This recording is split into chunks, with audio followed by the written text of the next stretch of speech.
Well, right now we're going to have a time of communion. Ya, saat ini kita akan masuk ke dalam perjamuan kudus. And this morning I wanted to share a little devotion for you for the message.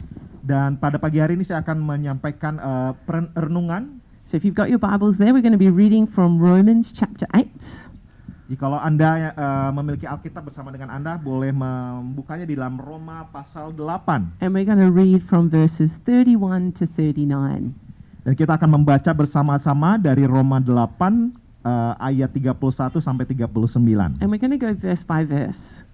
Kita akan membaca ayat demi ayat. And so this is such a powerful passage of scripture Ini merupakan ayat yang sangat kuat as it displays the extravagant love of our God. yang menyatakan kasih Tuhan yang luar biasa dalam kehidupan kita. And so it's our hope that as we talk about the love of God today, that you would experience the love of God right where you're watching. Dan kami percaya ketika kita membicarakan tentang kasih Allah, dan kita semua yang menyaksikan akan mengalami kasih tersebut. And that you would feel His love surround you right now. Dan Anda akan mengalami kasih Tuhan yang melingkupi Anda saat ini. All right, let's read Romans chapter 8 verse 31. Mari kita baca bersama-sama Roma 8 ayat 31. What then shall we say in response to these things? If God is for us, who can be against us? Sebab itu apakah yang akan kita katakan tentang semuanya itu? Jika Allah di pihak kita, siapakah yang akan melawan kita? Let's pause right there. If God is for us, who can be against us? Mari kita berhenti sejenak pada ayat tersebut. Jika Allah di pihak kita, siapakah yang akan melawan kita? Have you ever felt like things are against you? Apakah Anda pernah merasakan ada hal-hal yang mencoba melawan Anda? Maybe it's fighting against negative thoughts that may come against you. Mungkin ada peperangan pemikiran negatif di pikiran Anda. Or even sometimes we can fight against hurt and unforgiveness from things that have happened in the past. Atau mungkin kita merasakan ada rasa sakit atau hal negatif di masa lalu. We can fight against temptation, Kita bisa bergumul dengan godaan, against sickness, dengan sakit penyakit, and even against the spiritual powers of darkness. atau mungkin dengan kuasa roh di dalam peperangan. And this verse gives us an incredible encouragement Dan ini akan meneguhkan setiap kita. that no matter what we're fighting against, Tidak peduli apapun juga yang kita hadapi, we are assured victory in Christ Jesus. kita memiliki kemenangan di dalam Kristus Yesus. And the cross of Christ Jesus proves this. Dan salib Yesus membuktikan itu. Because not even death could hold Jesus down. Bahkan kematian tidak dapat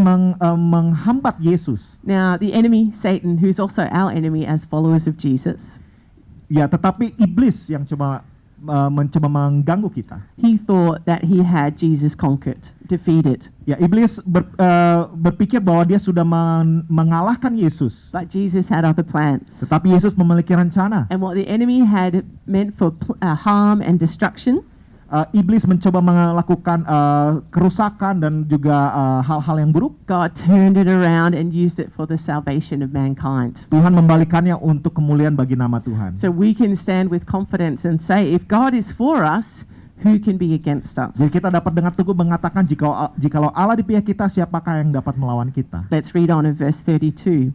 Kita akan lanjut kepada ayat 32. He who did not spare his own son, but gave him up for us all, how will he not also, along with him, graciously give us all things? Ia yang tidak menyayangkan anaknya sendiri, tetapi yang menyerahkannya bagi kita semua. Bagaimanakah mungkin ia tidak mengaruniakan segala sesuatu kepada kita bersama-sama dengan dia? Communion is a reminder to us. Perjamuan kudus adalah satu peringatan bagi setiap kita. In fact, it's a guarantee Dan juga merupakan satu garansi, that God loves us. satu jaminan bahwa Allah mengasihi kita. As we hold these emblems today, the juice and the bread are representing Jesus. They remind us again that actually God loves us extravagantly. Ya, ketika kita nanti memegang roti dan juga anggur, itu mengingatkan bahwa ini adalah tubuh dan darah Kristus. And sometimes we can struggle with thoughts of maybe God doesn't love me, or maybe I've made too many mistakes. Mungkin kita bergumul dengan pemikiran sepertinya Tuhan tidak mengasihi saya karena saya sudah melakukan banyak hal kesalahan. Or we might think, oh, this bad thing has happened to me, so maybe God doesn't love me anymore. Mungkin kita merasa bahwa hal buruk terjadi dengan saya, mungkin Tuhan tidak peduli lagi dengan saya. But the hard things that we have to deal with in life, they're not to be an indication of God's love. yang kita hadapi itu adalah segala hal buruk yang terjadi dalam kehidupan kita tidak mengindikasikan Allah seakan-akan seperti itu. They're not a sign if God loves us or not. Itu bukan menjadi satu pertanda bahwa Tuhan mengasihi kita atau tidak. What is a sign is that we can look to Jesus and we can see that because he gave Jesus, we know that God's love for us is abundant. Ya, jadi tandanya atau hal yang kita perlu perhatikan adalah Yesus, bahwa apa yang Yesus lakukan dan kasih yang dia berikan bagi setiap kita. And so if he can give us Jesus, then also he can graciously give us all things, as this verse says. Jadi kalau Allah bisa memberikan Yesus bagi kita, maka dia akan memberikan apa yang terbaik bagi setiap kita. And so whatever it is that you're needing today, Apapun juga yang menjadi kebutuhan kita saat ini, whether it's healing, apakah itu kesembuhan, provision, satu pernyataan, peace, damai, or fresh hope, harapan yang baru, whatever it may be, if you need comfort, apapun juga itu yang membuat kita nyaman, that we can go to Jesus and Kita find those things. kita bisa datang kepada Yesus dan menemukan damai Allah. All right, let's continue on in verse Mari 33. kita lanjut kepada ayat 33. Who will bring any charge against those whom God has chosen? It is God who justifies. Who then is the one who condemns? No one. Siapakah yang akan menggugat orang-orang pilihan Allah? Allah yang membenarkan mereka. Siapakah yang akan menghukum mereka? As we hold the emblems today, Ketika kita memegang perjamuan kudus pada hari ini, we're reminded of the great lengths that Jesus went for us. kita memegang satu pernyataan bahwa apa yang perbuatan Yesus dalam kehidupan kita, So that we could receive forgiveness sehingga kita bisa menerima pengampunan for the wrong things that we've done. atas hal salah yang kita lakukan. When we've made a mistake, God has made a way for that mistake to be cleansed and washed away. Ketika kita melakukan kesalahan, maka Tuhan yang akan mengampuni dan juga menyucikan kehidupan kita dari segala kesalahan kita. And so we don't have to live under the weight of any guilt any longer. Jadi kita tidak perlu lagi berjalan dengan rasa bersalah yang menghantui kita. It says here, who is the one who condemns? No one. Dikatakan di sini, siapakah yang akan menggugat orang-orang pilihan Allah? Tidak ada. For we don't come under that condemnation anymore because of Christ. Karena Allah yang membenarkan mereka dan kita tidak berada di bawah hukum itu. And we don't have to come under shame Kita tidak perlu berada di dalam rasa malu. because Jesus once and for all has paid for all of our sins on the cross. Karena Yesus sudah membayar segala sesuatu atas kesalahan kita. That as we put our faith and trust in Him, Dan ketika kita percaya kepada Yesus dan beriman kepadanya, as we surrender our lives, the good and the bad, to Him, ya sebagaimana kita menyerahkan segalanya, hal yang baik maupun buruk kepada Tuhan, as we confess our sins and repent, ketika kita mengakui dosa kita dan bertobat, the righteousness that Christ had is credited to us. maka kebenaran daripada Tuhan akan dinyatakan dalam kehidupan kita. He paid the punishment for us. Dia membayar atas upah daripada penghukuman dari kita. And this is received by faith, not by works. Dan ini diterima berdasarkan iman dan bukan karena kerja keras kita. And today we can trust Him at His word. Dan hari ini kita bisa mempercayai Dia berdasarkan firman-Nya. These verses are a promise to us Bahwa ayat-ayat ini adalah janji Tuhan atas kita. that we don't have to carry around condemnation or guilt anymore. Kita tidak perlu lagi menanggung segala tuduhan atau rasa bersalah tersebut. That we've been forgiven, Karena kita telah diampuni, we've been set free, kita telah dibebaskan. and we're able and free to move into the future without that condemnation any longer. Dan kita dapat mampu untuk berjalan menuju hari depan karena tidak ada tuduhan lagi atas kehidupan kita. So as we come to this time of communion in a few moments, then if there's something that you need to ask God for forgiveness for, then let's take time to do that. Ya, kita akan mengambil waktu untuk bisa berteduh di hadapan Tuhan. Jika ada hal yang perlu diungkapkan, dinyatakan kepada Tuhan, mari kita mau datang sama Tuhan di dalam perjamuan kudus. Don't live under that weight of condemnation anymore. There is freedom for you today. Ya, jangan lagi ada berada di bawah tuduhan atau dari rasa bersalah tersebut. Okay, let's continue on in verse 34, the second section. Christ who died, more than that, who was raised to life, is at the right hand of God and is also interceding for us. Baik, mari kita akan lanjut kepada ayat 34. Kristus Yesus yang telah mati, bahkan lebih lagi yang telah bangkit, yang juga duduk di sebelah kanan Allah, yang malah menjadi pembela bagi kita. And so as we take communion today, we remember Jesus' death, but I also want us to remember Jesus' resurrection. Ya, jadi ketika kita menerima perjamuan kudus itu mengingatkan kita bahwa Yesus sudah mati atas dosa kita dan tapi Yesus sudah dibangkitkan. It's because of the resurrection that we can take a hold of these promises that we're reading today. Justru karena kebangkitannya maka kita menerima setiap janji-janji Allah tersebut. That it's because of the resurrection that the power of the enemy has been completely defeated. Justru karena kebangkitan tersebut maka kuasa daripada musuh sudah ditaklukkan. And so let's be encouraged as we're going to take communion in just a moment to remember not just only Jesus' death but his resurrection as well. Jadi kita diingatkan bahwa perjamuan kudus mengingatkan tentang kematian dan juga kebangkitan Yesus. Let's read verse 35. Mari kita baca di ayat 35.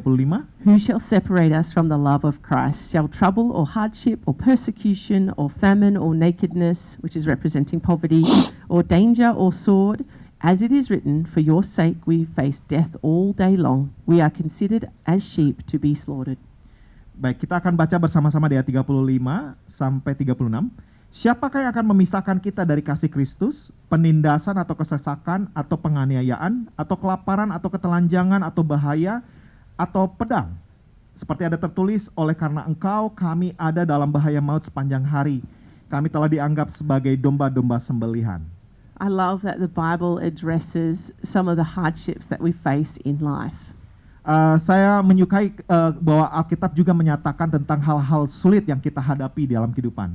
That it doesn't just look at all the good things, but it addresses the hard things and gives us guidance in the midst of those. Jadi tidak hanya menyampaikan hal-hal yang baik, tetapi juga hal-hal yang bagaimana kita menghadapi hal-hal sulit dalam kehidupan kita. And the writer of Romans, which was Paul, he addresses any potential issues that could act as a separation point between us and God.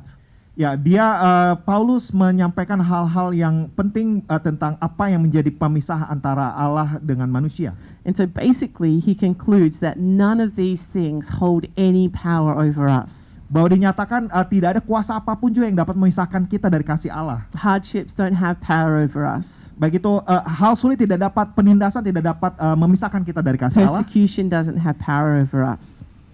Penganiayaan tidak dapat memisahkan kita dari kasih Allah. All of these ranges of human experiences, they don't have power over us. Apapun juga yang dapat dialami oleh manusia tidak dapat memisahkan kita daripada kuasa dan kasih Allah. But sometimes when we face these hardships, we can start thinking, maybe God doesn't love me anymore because there's bad things happening. Tapi terkadang ketika hal buruk tersebut atau hal-hal yang sulit itu kita hadapi, kita masih berpikir bahwa mungkin Tuhan tidak sayang atau tidak peduli dengan saya. Or maybe God's punishing me for something bad that I've done wrong. Atau mungkin Tuhan sedang menghukum saya tentang hal buruk yang saya lakukan. Or maybe He's left me. Atau mungkin Dia meninggalkan saya. Yet this passage of Scripture speaks directly against these wrong thinking. Ya, This wrong thinking. Sekali lagi bahwa firman Tuhan ini menempis segala pemikiran-pemikiran buruk tersebut, bahwa itu tidak benar. And God's promise of unfailing love is on full display as we finish this passage of Scripture. Bahwa di sini dinyatakan bahwa kasih Allah yang berlimpah dinyatakan dalam setiap kehidupan kita. And I want us to be able to take a hold of these words I'm going to read in just a moment and speak them and declare them as promises over our life. Dan saya mau ajak kita semua mendeklarasikan kasih dan firman Tuhan ini di dalam setiap kehidupan kita. That as the enemy may come against us with those types of thoughts that God doesn't love you, God's punishing you, God's left you, that we can stand against him and say, no, this is what the word of God says. Sehingga kita bisa melawan setiap pemikiran buruk yang masuk dalam pemikiran kita dan mengatakan bahwa tidak, inilah yang firman Tuhan katakan sebagai berikut. That you could stand in victory against any accusation that comes your way. Bahwa kita dapat berdiri dengan teguh dan melawan itu semua. That we have victory in Christ Jesus. Bahwa kita berkemenangan di dalam Yesus Kristus. Let's read from verse 37 to 39. Mari kita membaca ayat 37 sampai 39. This is something that we can declare regularly over our lives. Ini sesuatu hal yang dapat kita deklarasikan di dalam setiap kehidupan sehari-hari kita. No, in all things we are more than conquerors through him who loved us. For I am convinced that neither death nor life, neither angels or demons, neither the present nor the future, nor any powers, neither height nor depth, nor anything else in all creation will be able to separate us from the love of God that is in Christ Jesus our Lord. Amin. Tetapi dalam semuanya ini kita lebih daripada orang-orang yang menang oleh Dia yang telah mengasihi kita. Sebab aku yakin bahwa baik maut maupun hidup, baik malaikat-malaikat maupun pemerintah-pemerintah, baik yang ada sekarang maupun yang akan datang, atau kuasa-kuasa baik yang di atas maupun yang di bawah, ataupun sesuatu makhluk lain tidak akan dapat memisahkan kita dari kasih Allah yang ada dalam Kristus Yesus Tuhan kita. Paul gives us this instruction Paulus memberikan kita arahan. to not focus on the suffering or the trial or the hardship, Jangan fokus kepada penindasan, penganiayaan yang kita hadapi, but to focus on Jesus. tetapi fokus kepada Yesus. That he indeed loves you with an extravagant love. Dia sungguh sangat mengasihi kita dengan kasih yang luar biasa. And that there is nothing that can separate us from that love. Tidak ada sesuatu pun yang dapat memisahkan kita daripada kasih Allah tersebut. And so I want us to, church, in this hour, this time, for us to take a hold of these promises. Saya mau ajak kita semua gereja untuk kita bisa mengambil firman Tuhan tersebut, That we would be able to stand strong in the midst of the trials that may come our way. bahwa kita dapat berdiri teguh di dalam setiap pencobaan yang kita hadapi, And that fear would have no hold over us. bahwa ketakutan tidak dapat menguasai kita lagi, And that the trials that we face would only draw us closer to Jesus. bahwa setiap ujian yang kita hadapi akan membawa kita semakin dekat kepada Yesus. And that we would remember that nothing else in all creation will be able to separate us from the love of God that is in Christ Jesus. Dan kita akan selalu ingat bahwa segala sesuatu yang terjadi di dalam kehidupan tidak dapat memisahkan kita daripada kasih Allah. Let's take a hold of the emblems right now. Mari kita bersama-sama mengambil roti atau hal yang kita sudah siapkan untuk melambangkan tubuh Kristus. And we're just going to take a moment now just in prayer. Mari kita ambil waktu di dalam doa. And I just want you to reflect on this passage of scripture. Saya mau kita mengambil waktu untuk merenungkan firman Tuhan tersebut. What is it that God's speaking to you about specifically? Apa yang Tuhan sedang berbicara kepada setiap kita secara spesifik. That as we come to this time of communion, maybe you might want to say a prayer to Him. Sebagaimana kita masuk di dalam perjamuan kudus, mungkin Anda mau menyampaikan kepada Tuhan. Maybe you might need to confess some sin. Just take some time to do that. Mungkin- Receive His forgiveness. Mungkin Anda mau jujur sama Tuhan, mau menyampaikan, mengaku dosa atas apa yang Anda lakukan dan menerima pengampunan Tuhan. And let's take a hold of those verses that show so clearly that God loves us incredibly. Mari kita mengingat kembali akan firman Tuhan yang mengatakan bahwa Allah mengasihi kita dengan luar biasa. And just let His love flow over you now. Dan izinkan kasih-Nya mengalir di dalam kehidupan kita. Terima kasih Tuhan. Yes. Terima kasih Tuhan.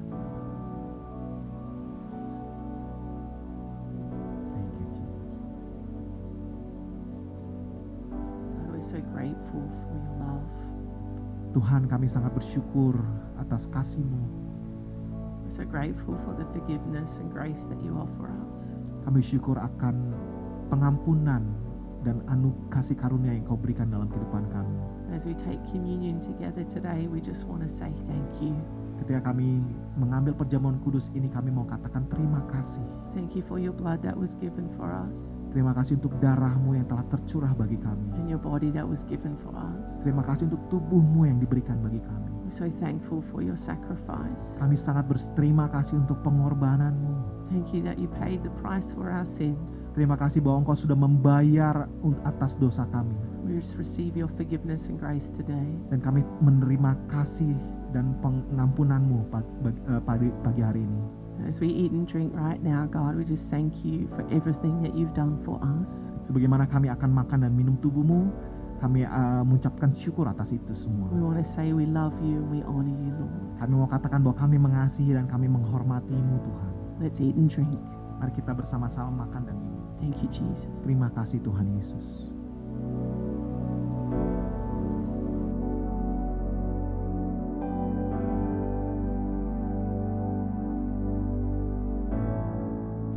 God, we thank you for your promises from your word.